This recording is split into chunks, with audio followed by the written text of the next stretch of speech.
느헤미야의 말씀을 저희가 계속 함께 나누고 있습니다. 페르시아의 고위 관리로 살고 있었던 느헤미야는 예루살렘 성벽 재건이라는 이 비전을 품고 하나님 앞에 기도했고, 그리고 하나님의 은혜로운 손길의 도움으로 유다 총독이 되어서 이제 재건의 사명을 감당하러 예루살렘으로 돌아왔습니다. 그리고 지난주에 본 대로 각각 우리 백성들에게 지역을 할당하고 이제 그 성벽 공사가 시작이 되었다라는 이야기까지 저희는 보았습니다. 여러분, 우리는 앉아서 이 느헤미야를 이렇게 쭉 읽어 나가니까 별로 이 느낌이 없으시지요? 여러분, 그 사람들은요, 건축 전문가들이 아니었습니다. 제사장들이었고, 그리고 레위인들이었고, 금세공자들이고, 향수 제조업자고, 한 번도 이 건축을 전문적으로 해보지 않은 사람들이 이제 건축을 하겠다고 생계를 놓고 가족을 놓고 모여서 건축을 하고 있는 모습이라는 거죠. 여러분, 만약에 저희 이제 인천 온누리교회가 이 공사가 지연되니까 안 되겠다. 우리 성도들이, 인천 온누리 성도들이 다 일어나서 우리 교회를 건축합시다. 그리고 만약에 교회에서 여러분들에게 1층은 어디서, 2층은 어디서, 무슨 홀은 어디서 이러고 만약에 다 나눠줬다고 한번 생각을 해보십시오. 여러분 어떠시겠어요? 이걸 두 글자로 하면 멘붕입니다.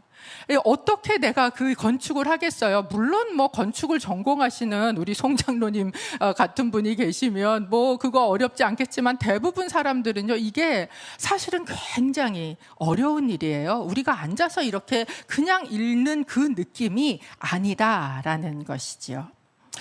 모두가 도와줘도 이 일은 어려운 일입니다. 그런데 이 일에 대적도 있었다 하는 이야기를 성경은 저희에게 하고 있습니다. 여러분, 분명히 하나님의 일이에요. 하나님이 기뻐하시는 일입니다. 그런데 왜 어려움이 있습니까?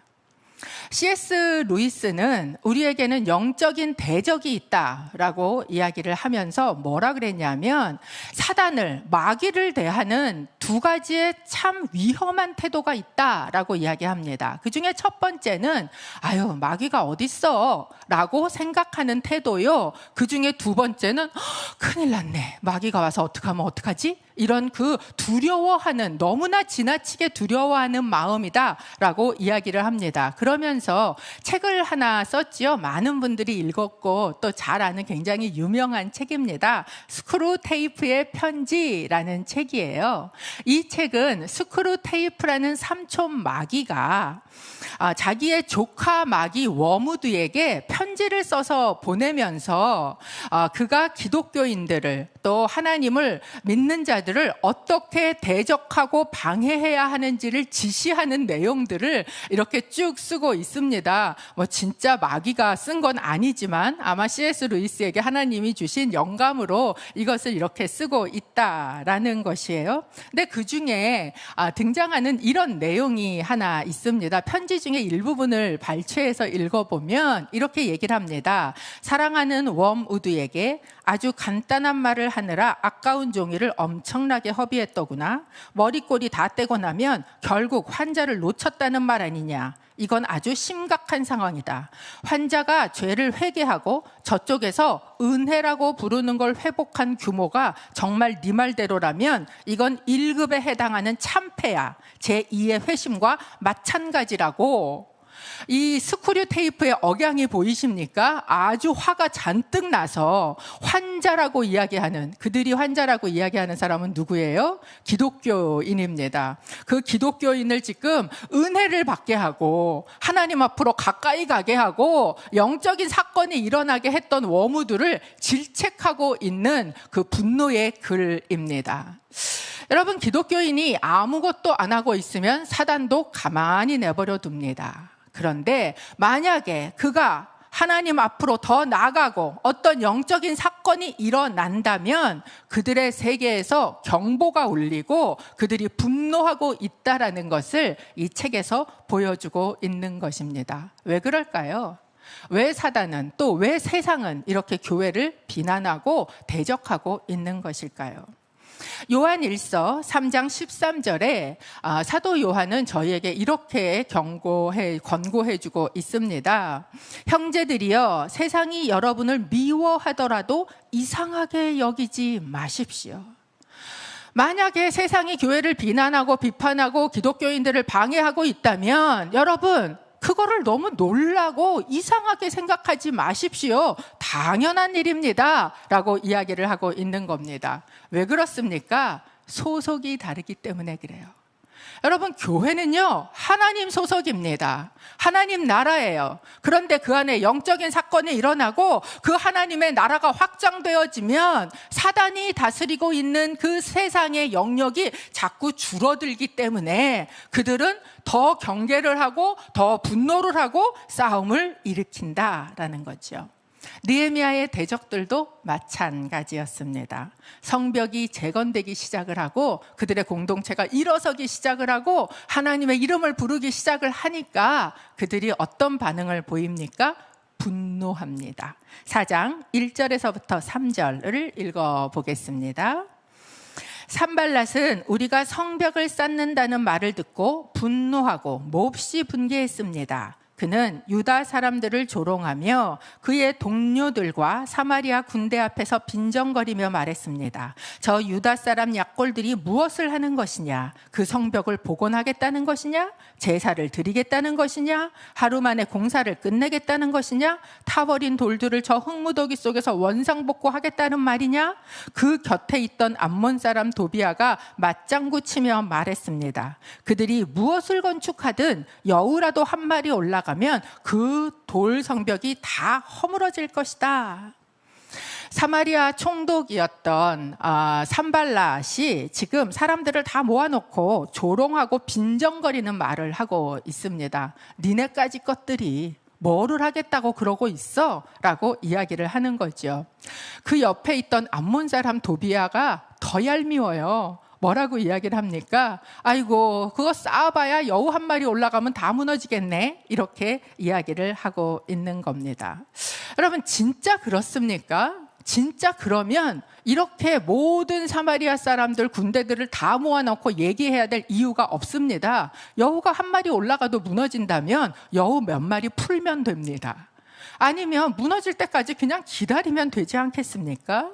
실제로도 고고학적인 발굴에 의하면 그때 건축했던 성벽의 두께가 274m였다라고 굉장히 두꺼운 성벽을 건축하고 있었다라는 것을 이야기를 합니다. 그렇다면 왜 대적들은 이런 조롱과 비방의 말을 하고 있을까요?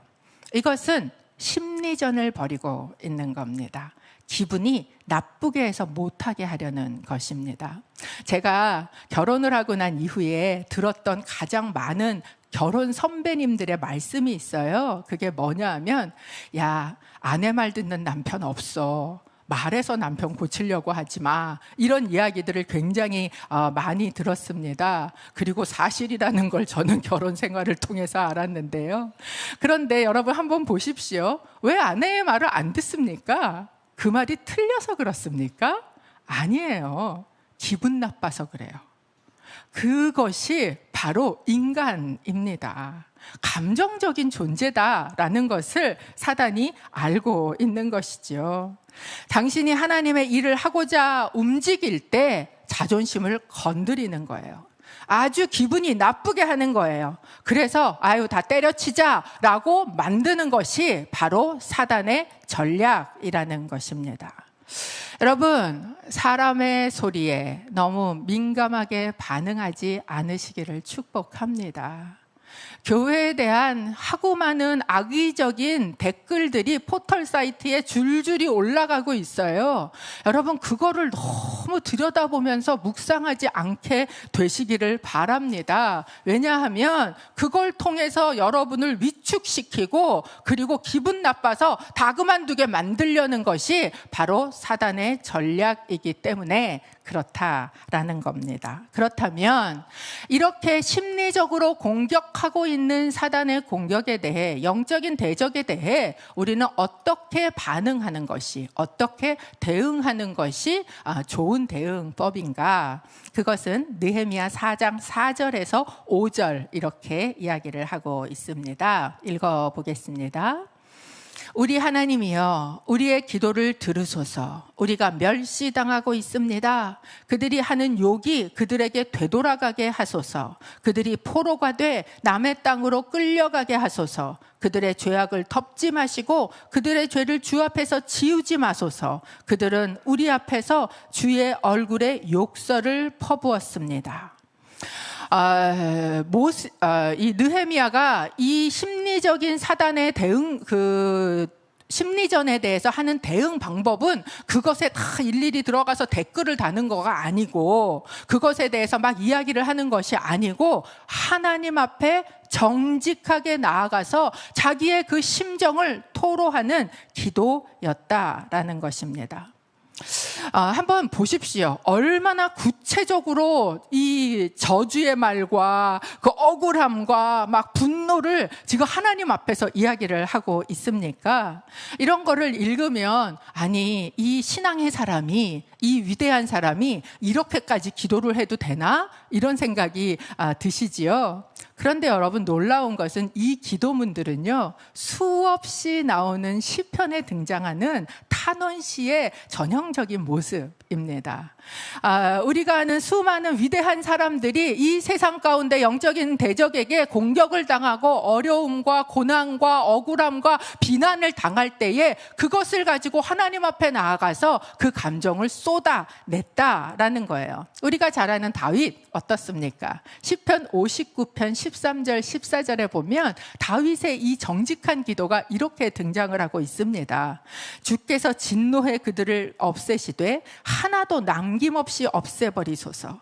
그리하여 하나님께서 야곱을 다스리시는 것이 땅끝까지 알려지게 하소서. 그리고 그들이 저녁이면 돌아와 개처럼 짖으며 성을 돌아다니게 하소서.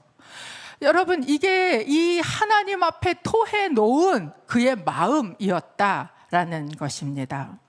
우리는 사단이 우리를 심리적으로 공격을 할 때 어떻게 해야 합니까? 그 감정을 가지고 그 앞에 서지 않고 하나님 앞에 서는 거예요. 하나님 앞에 정직하게 내 속을 다 까뒤집어서 하나님 앞에 쏟아 내놓는 것이 그 전쟁에서 이기는 길이다라는 것입니다. 두 번째, 이 기도를 가만히 보면 이 기도가 느헤미야 개인의 기도가 아니다라는 것을 알려주고 있습니다. 우리 하나님이라고 이야기를 하고요, 우리의 기도를 들으소서라고 이야기를 합니다. 사실 이 본문에 굉장히 느헤미야 입에서 나오는 많은 단어 중에 하나가 뭐냐면 우리라는 단어예요. 이 기도는 단순히 느헤미야가 개인적으로 억울해서 하나님 앞에 나간 기도가 아닙니다. 공동체적인 기도예요. 저는 이런 시대에 교회의 공동체적인 기도가 회복되기를 축복합니다. 사단은 우리를 어떻게든지 다 흩어서 그래서 같이 못하게 만들어요. 그러면 우리가 할 수 없습니까? 온라인으로라도 모여서 기도할 수 있지 않습니까? 왜 다 아무것도 안 하고 흩어집니까? 이 공동체적인 기도가 바로 이 사단이 우리를 묶으려고 하는, 우리를 공격하고 있는 이 심리전에서 이길 수 있는 길이다라고 이야기를 합니다. 하나님 때문에 모욕과 비방을 들을 때, 믿는 사람이라는 이유로 자존심 상하는 소리를 들었을 때, 너무나 억울해서 다 때려치고 싶을 때, 그때 그 감정을 이기는 힘은 묵상한 말씀이 기도가 돼서 내 안에서 터지는 것이요, 우리 공동체가 함께 격려하며 기도하는 것인 줄로 믿습니다. 사람의 말에 또는 그 감정에 흔들리지 않고 기도하는 느헤미야의 모습은 아마 이 백성들의 마음에도 되게 도전이 되고 힘이 되었던 것 같습니다. 그래서 이 사람들은 함께 건축을 다시 시작을 했고, 또 각자 자기 지역마다 건축하기 시작한 게 어느 지점부터 이렇게 연결되기 시작을 한 거예요. 이제 성벽의 모습을 갖추기 시작을 하고 그것이 한 중간만큼 올라가게 되었다라고 이야기를 합니다. 그런데 그와 동시에 공격은 더 거세졌습니다. 4장 7절과 8절입니다.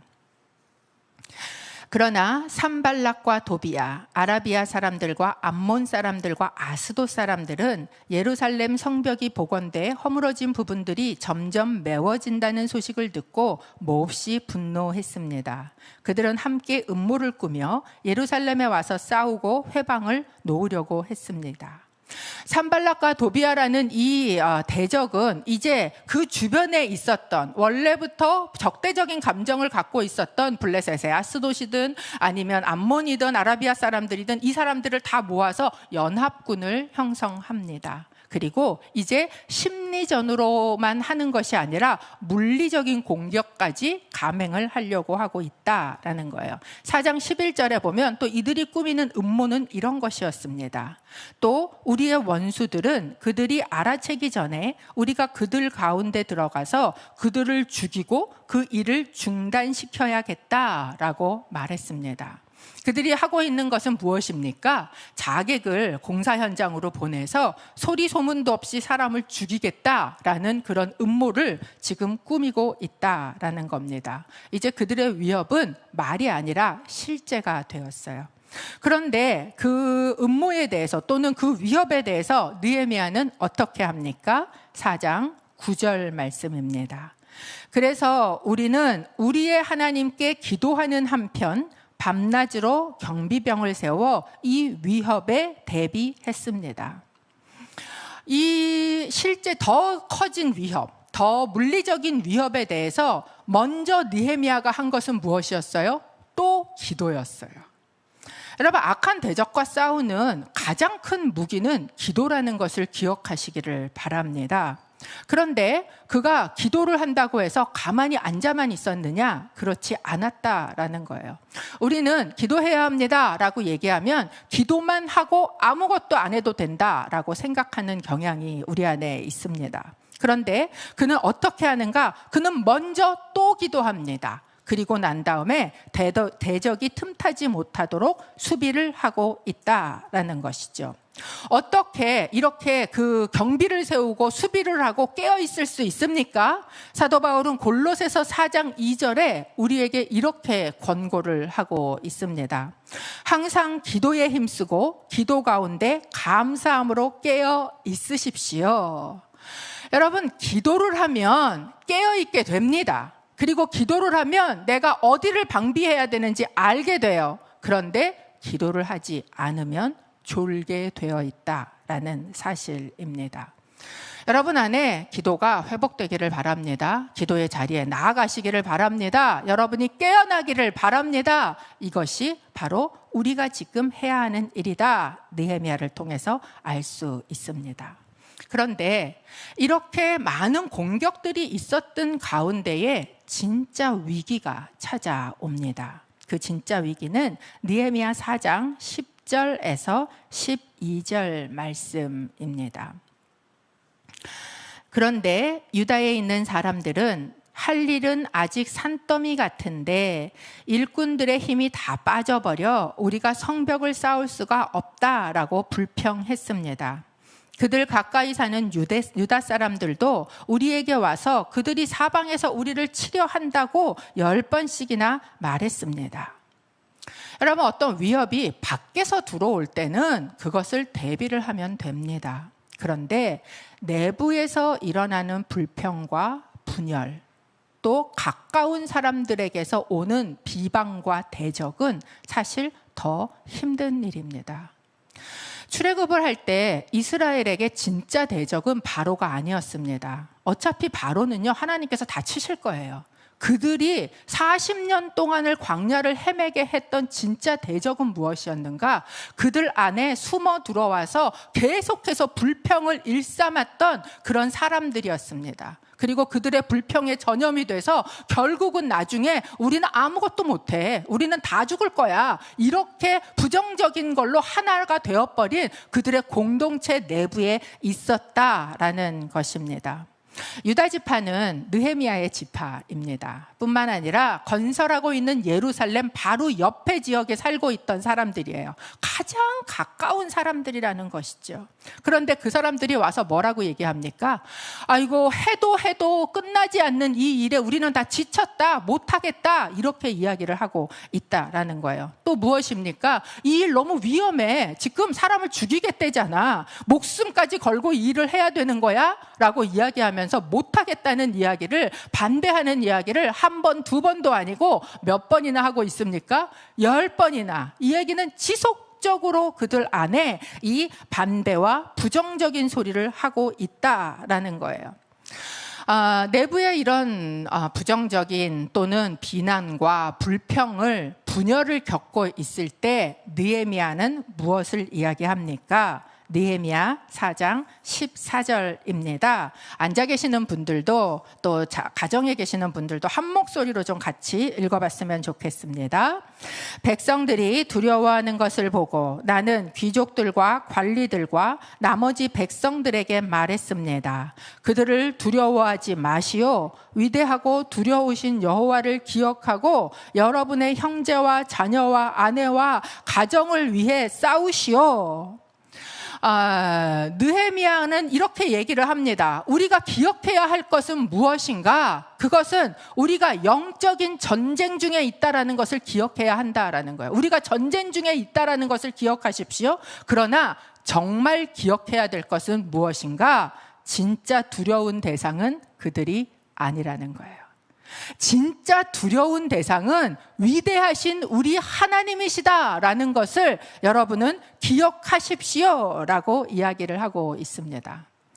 여러분, 느헤미야라고 두렵지 않았을까요? 용감한 사람은 두려움이 없는 사람이 아니라 두려움을 넘어선 사람이라는 말이 있습니다. 느헤미야라고 왜 두렵지 않겠어요? 더불어서 느헤미야는요, 어차피 예루살렘에 사는 사람도 아니에요. 그의 가족은 예루살렘에 있지도 않습니다. 다 페르시아에 있어요. 그는 지금 파견 나와서 이 일을 하고 있는 사람이에요. 그럼에도 불구하고 그는 포기해야 할 수많은 이유를 옆에서 계속해서 10번이나 와서 얘기하고 또 반대하고 또 주워 섬기고 있는 그 포기해야 될 이유를 취하는 것이 아닙니다. 그는 무엇을 취하고 있습니까? 이 일은 하나님의 일이라는 거예요. 이 일은 하나님께서 시키신 일이라는 거예요. 그것은 위대하신, 살아계신, 오늘도 역사하시는 하나님께서 더 우리가 봐야 할, 기억해야 될 분이다라는 것을 이야기하고 있는 것입니다. 두려워서 포기하지 않을 수 있는 길은 무엇입니까? 진짜 두려워해야 될 하나님을 기억하는 거예요. 여러분, 하나님이 정말 두려우세요? 아니면 세상이 두려우세요?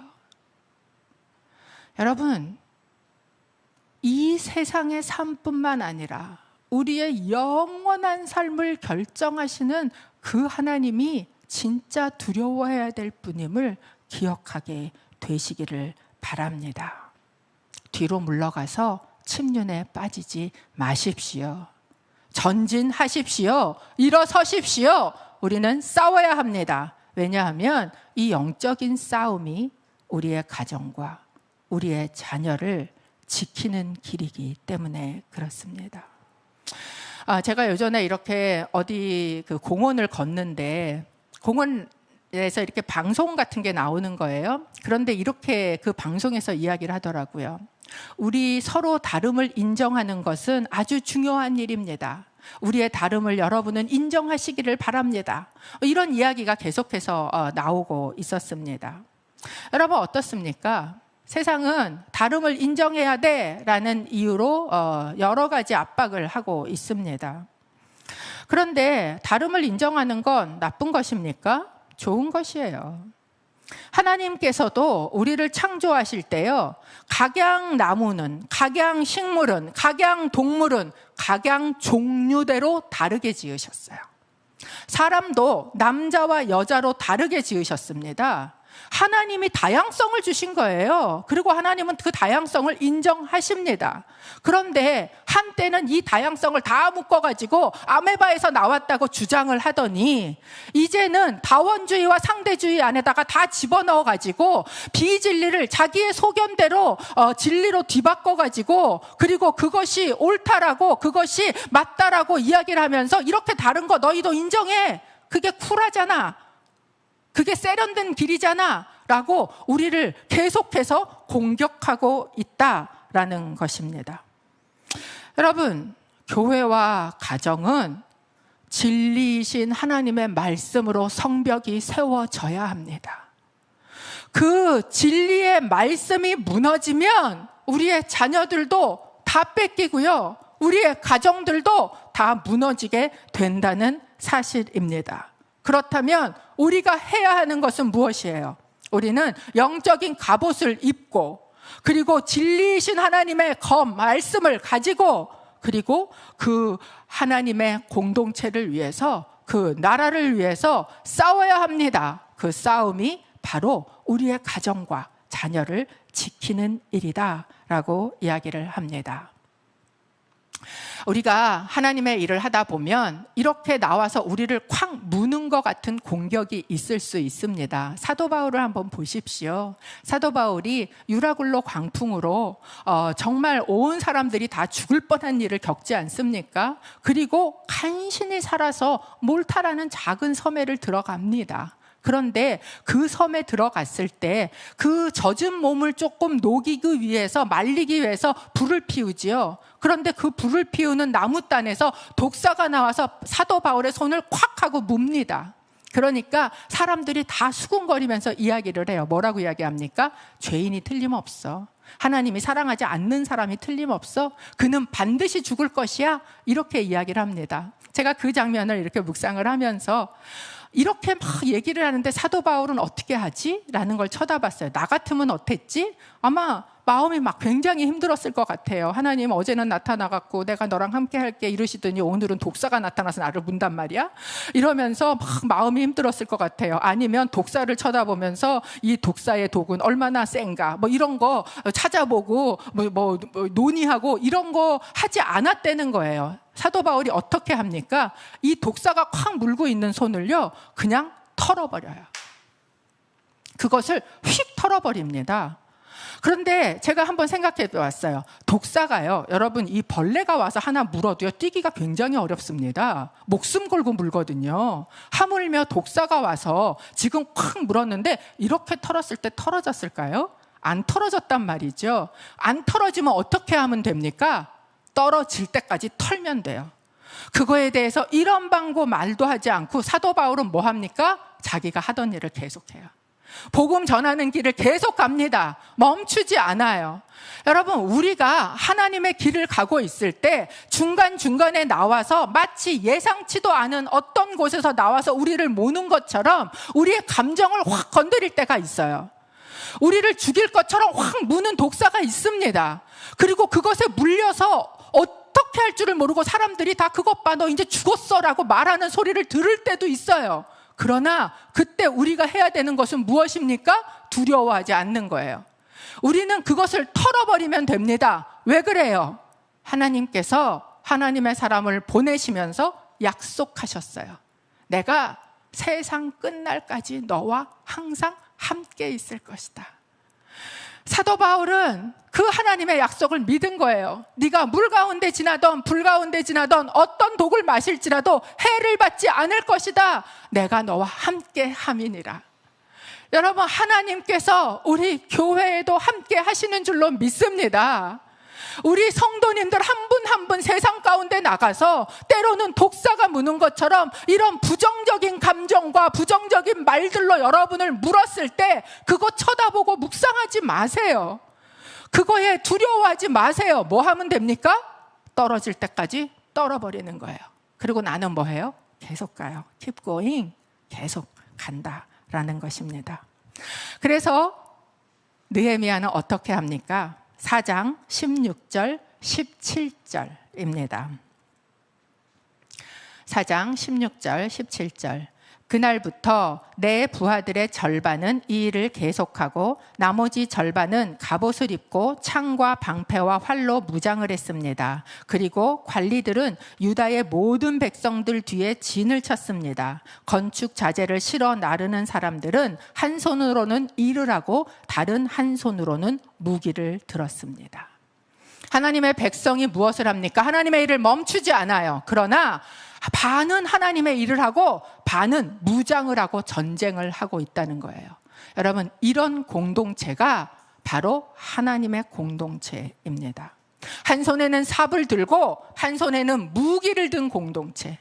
한쪽으로는 하나님의 일을 쉬지 않고 하지만 한쪽으로는 영적인 공격에 대비해서 그 전쟁을 치르고 있는 공동체, 이것이 저는 이 시대의 교회의 모습이어야 한다고 믿습니다. 여러분, 우리는 하나님의 나라의 일을 해야 돼요. 지속해야 합니다. 멈추지 말아야 돼요. 동시에 이 시대적인 영적인 전쟁도 치르셔야 합니다. 한 손에는 성경을 들고 한 손에는 신문을 들고 선을 열심히 행하십시오. 그러나 동시에 악에 대해서는 피를 흘리기까지 싸워야 한다라는 것입니다. 그럴 때 우리가 기억해야 되는 것은 무엇입니까? 정말 두려워해야 될 분은 우리의 하나님이시다. 그 하나님이 우리와 함께 계시다. 여러분, 이 믿음이 우리 안에 있어서 낙심치 아니하고 뒤로 물러서지 아니하고 사람들의 말에 휘딱휘딱 반응하지 아니하고 끊임없이 포기할 이유를 찾지 아니하고 하나님의 길로, 하나님의 일로 전진하게 되시기를 주님의 이름으로 축복합니다. 저희가 함께 기도하기를 원합니다. 혹시 여러분 안에 마치 사도 바울의 손을 물었던 것 같이 감정으로, 두려움으로, 위협으로 물고 있는 그런 뱀이 있습니까? 예수 그리스도의 이름으로 떨어 버리시기를 바랍니다. 하나님, 저희가 영적인 전쟁 중에 있는 자임을 기억하기를 원합니다. 포기해야 할 이유를 찾는 자가 되지 말게 하시고 오늘도 살아 역사하시는 하나님을 기억하는 자가 되게 하여 주옵소서. 영적인 대적으로부터, 진리의 말씀을 공격하는 사단으로부터 우리의 교회와 우리의 가정과 우리의 자녀들을 지켜 주옵소서. 우리의 입에, 우리의 공동체 안에, 우리의 순 안에 공동체적인 이 기도가 회복되어지는 은혜가 임하게 하시고 오늘로부터 세상 한가운데 전쟁터 가운데 나가는 당신의 성도들을 기름 부어 주시며 내가 너와 함께한다, 내가 너를 도울 것이다, 위대하시고 참 하나님 되시는 하나님을 기억하며 승리하는 은혜가 임하게 하여 주옵소서. 예수 그리스도의 이름으로 기도합니다. 아멘.